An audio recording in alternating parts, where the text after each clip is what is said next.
Good morning. Winterview is back with another brief dialogue for his dear friend Anastasia. Once again, apologies for the audio, driving in my car, revving the engine out of control as usual. On my way to work, pre-coffee. So, today's dialogue, or this morning's dialogue, is on stress. How is this remotely related to enlightenment / non-duality / liberation, etc.? I have no idea, but I like talking about stress. It's a particular clinical interest of mine, and it's something that affects the seeker while they seek. Can cause a lot of discomfort. So I thought maybe, why not offer a little relief to the mind that gets itself stressed out with the seeking, for sure. So, once again, starting with the basics, the basic principles, if you like. There has to be someone in the middle to whom stress occurs. Now, there could be stress without that entity, but we're talking about personal stress. Stress derived from the seeking, you might say. A lot of people have an idea about stress that I don't necessarily agree with. I have my own views on stress, my own peculiar views, you might say. So I'm basically giving you a piece of my mind this morning. The most common experience of stress that I hear from individuals who are telling me that they are stressed out is the feeling of pressure, time pressure in particular. Some sense that I've got to get something done, otherwise something bad will happen. A sense of a deadline or an impending deadline that's looming that I need to do, or something that's really difficult that I can't figure out. This is what I would call the feeling of pressure. I wouldn't call it stress.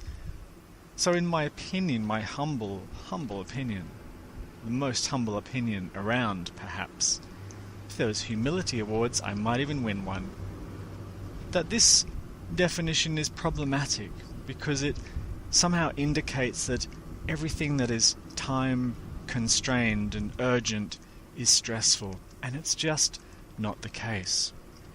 The model of stress that I like or I prefer is related to several of my other brief dialogues. The fantasy, the time and space realm, the individual in the center come to mind, possibly some others, can't think of them. So here we have, in the center of this morass of experience, a person, apparently. Someone to whom experience seems to be happening. We've talked a little bit about existential angst in previous talks, but just to recap, the individual is in a bind because they were born, they will die. There's a sense of their life being constrained within the parameters of time and space, with a miserable death perhaps, and who knows what after that to look forward to. So there's the countdown, if you like. Within the life, there seems to be events that stress the individual out, that bring up these very uncomfortable feelings, and people will report, I'm so stressed, I'm totally stressed out, and so on and so forth. In the previous brief dialogue, I touched briefly on what was I talking about? The sort of negative self-talk, but the idea that I have to be a certain way, or life has to be a particular way. Now, in terms of stress, that's too broad a statement, and I thought I'd whittle it down to describe what is in fact stressful. We know that life can throw some pretty nasty curveballs from time to time. I don't even know what a curveball is. I think it's a baseball thing. It sounds good though. And are these events stressful? The answer to that is not necessarily. it all depends, in my opinion, on the conceptualization surrounding this individual, the fantasy that is built around the person. So from yesterday's talk, just a brief recap, in the center obviously is the individual, the person who it is believed that life is happening to. This person is then defended with psychic defenses, and one of the most common form of psychic defense is fantasy. That is a sort of imagining about who or what this person is or represents. Now the fantasies can be monolithic, one giant big fantasy about who I am, or quite nuanced and intricate. The particular fantasies that I'm interested in this dialogue are the ones surrounding the positive self-image, the image that we want the world to know us at, and more importantly, the image that we want to know ourselves as. And different cultures have variants on these, but there are some sort of universal ones, you might say. I want to be known as kind, I want to be known as reliable, trustworthy, amazing, beautiful, and so on and so forth. And of course, this is all well and good, but unfortunately it creates a bit of a shadow, that part that we have to psychically push away, deny, doesn't exist. I'm not unreliable, I'm totally amazing all the time. I'm not a cheapskate, I'm not a fibber, I'm not a crap employee, and so on and so forth. We're always pushing those away from ourselves. So stress, therefore, is anything that challenges the fantasy we hold for ourselves. Anything that is sustained in terms of the pressure on the fantasy is stressful. We need to somehow, this is according to the mind, uphold our self-image at all times. It's defended against as if it's life and death. It's really, in some way, believed to be so critical to one's existence that to lose it, one might simply die, or might as well be dead. And so anything that pushes that fantasy in a way that we don't like, or can't explain, or can't accept, that's what stress is. And so, therefore, something rather sinister arises in this model, and that is you can be stressed. You can be stressed out of your brain and not even know it. And this is very commonly the experience we see in mental health. Individuals who literally snap after a small trigger, you might say, they literally lose their minds.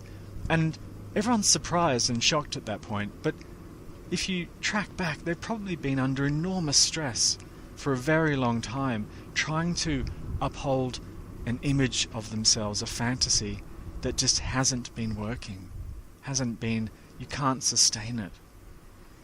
So let's look at a common one. One of the common fantasies and stresses occurs around life transitions. Now this is a sort of a bit of a psychological model, and not many people are perhaps aware of it, but there are points in life, at least in the sort of narrative form of life, as it appears to be unfolding, where the individual is going to have to change just by virtue of the physiology of the body. And that could be, and a common one is the transition between middle age and old age. Now, of course, that's a very broad and a very debatable sort of transition, but there is a grain of truth to it. And what the grain of truth is it's the loss of capacity that you knew yourself as perhaps able-bodied, quite mentally sharp. Perhaps you were the boss of a big company, in charge of a lot of people. Maybe you were popular as well. You had quite a big social sort of circle, and then suddenly some of the unfortunate or unpleasant parts of old age start to creep in. And first on the list is retirement. Now, retirement is a funny one. It's a very constructed idea that we work to a certain day, then that's it, off you go. We don't need you anymore. And you might be perfectly able of continuing in that role for years and years, but there's something about the way society, Western society at least, is constructed, where they have this quite a clear-cut off-you-go point. And then for some individuals who reach this point in their lives, there can be a loss of the fantasy about themselves that they didn't even see coming, in a way. Suddenly, their opinions don't matter anymore. They're not valued or sought after for what they think of some business decision that needs to be made. Suddenly they're not being invited to important meetings anymore because, well, maybe they've retired, or maybe they're on their way out, so people are starting to lose interest in what they have to say. Perhaps the body is starting to give out a bit too. Health niggles are becoming more chronic or more severe. So the fit and active individual you knew yourself as before that point is challenged. That fantasy of self cannot be upheld anymore. And there can be a real battle in the psyche, you might say. For some people it's very tangible. They really feel that discomfort. But for others, they still try and hold that fantasy up. Yes, I'm important. Yes, I'm maintaining my status. Yes, I'm still fit. I'm fine. But the evidence to the contrary is overwhelming now. And that individual cannot willingly surrender the fantasy they held for themselves when they were this able, fit, active, smart, valued employee. Now they're sort of, at least according to their mind, they're nothing. They're worthless, and so on. And so you get a very awful, often a very awful collapse into depression. And some have heart attacks, and some even just drop dead very soon after their retirement. The fantasy that they held is crushed completely. It was unsustainable, and it had to go. Something had to give. But that's the end of life transition. The other one, there's loads of different ones, and I'll choose another one that I see in the clinic, and that's high school. High school's this very difficult time, and more difficult, I think, than many people realize, because there's a lot more going on in the development of an adolescent than is often recognized. And that is, obviously the brain is still developing. The hormones and the sex hormones in particular are starting to go kind of crazy at that point. And so this young person who maybe days before was like a little child, still playing with dolls perhaps even, and interested in very childish things, is suddenly thrown into quite an adult, although it's an adolescent, but quite an adult world in some ways, where suddenly there's sex and drugs and pressure to be good looking, pressure to be popular, pressure to be smart, pressure to be sporty, and so on. And that young person's fantasy, especially if it's one of childhood and innocence and mum and dad are my best friends kind of thing, and all that, can be crushed completely. And you often get adolescents who make a very poor transition to high school because of that. They're not able to relinquish the fantasy or reconstruct or morph into a new model. Whereas other young people flourish in that realm. They might have been the geeky, awkward child, and suddenly they're sort of good-looking and popular and really making it in high school. So the stress itself is the fantasy that cannot be upheld despite overwhelming, you might say, evidence to the contrary. So it might not feel stressful. You might not have an experience of stress, but the psychic defenses are being pummeled, absolutely pummeled. And so there are often, as far as clinical work goes, these collapses that are very sudden, when all psychic defenses are knocked down, when the fantasy is no longer able to be sustained. And so the individual often asks then, on hearing this, then what can I do to beat stress? And we have these wonderful techniques, that are sort of accepted in the mainstream as good for stress. Things like meditation, breathing exercises, going away on a vacation, getting a dog, eating better, all that whole stuff there, getting a massage and all that. It's an interesting way of looking at stress. It's as if I relax the body, I'll feel better. And in that brief window that you're engaging in some of those activities, yes, you do feel better. You feel fine. But it doesn't impact in the slightest on the stress. And that's why individuals often go away on a vacation. It takes them ages to unwind on the vacation. Eventually they get it, and they sort of manage to get the autonomic nervous system to chill out. They feel, okay, that's it, I've relaxed. They come back to work or to their lives, and they're straight back into the stress. But what's funny is that stress never really went away at all. Never went away. The way that the relaxation, the meditation impacts on it is, in some ways, it can loosen the mind's conceptualizing for that brief instant, and it happens for sure in sleep. All the concepts that we hold ourselves as fall away, just drift away into nothingness, and sleep, when it arrives, is deeply relaxing and peaceful, because there's nothing to uphold suddenly. There's no image. But a nightmare could come in the middle of sleep where the self-image arises again, and often dreams are a way that the psyche plays out these conflicts. There's something it can't resolve, and you're stressed out when you're dreaming about these conflicts at night and waking up and feeling awful. So you really know then that you're stressed out. So how can you beat stress, I suppose?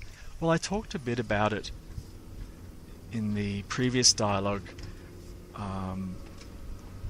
I think it was on negative self-talk, or an earlier dialogue on negative self-talk, where we silence the critical evaluative part by simply accepting the concepts as they arise, or being very willing to accept oneself as limited. To be human, you might say, to reclaim humanity. Humanity is a funny thing. It's the fantasies that we have are often very godlike in a way. We're eternal, we'll last forever, we're beautiful, we're intelligent, and very often a grandiose flavour. It's like we just don't want to acknowledge the humanness somehow, especially in the more unrealistic fantasies. But humans are very weak and very fragile and very vulnerable, more vulnerable than I think we're as a culture are comfortable with. But you just have to look around, look at the newspaper, and you see the vulnerabilities screaming at you every day. It's our emotions are up and down. We make dumb decisions very frequently. We're always having little accidents or big accidents. We're making terrible decisions for ourselves. We're aging, we're getting old, we're dying. We get into fights, bickering, arguments with people. We're not always as attractive or as handsome as we want to be. And these very human things are often, when the mind does spiritual seeking or wants enlightenment or whatever, it's often trying to get away from the humanity somehow. There's a sort of real dislike for that simple, raw, limited, idiotic at times humanity. So when we manage to look at ourselves in that lens and reclaim the humanity, it doesn't have to be, okay, I admit I'm crap, and that's a good way to deal with the stress. The way I always look at it is, it's very funny. There's a sense of incredible humour about people. They really are funny creatures, and you could spend your day just laughing at yourself, especially. I mean, laugh at yourself is such a wonderful, to be able to laugh at yourself is such a wonderful talent and way of beating stress. And you can really get into it and own some of that lack and limitation. I mean, you can, when you make a mistake, it's something to laugh at, really. It is in some levels. Of course, you might work in an organization that doesn't tolerate that very well, but that's not your problem. That's the organizational superego at work there. So anyway, I hope that's enough waffle on this subject, and you find something of value lurking somewhere in the midst of those words. This has been Winterview with another brief dialogue. Hope you all have a wonderful day. Comments are welcome.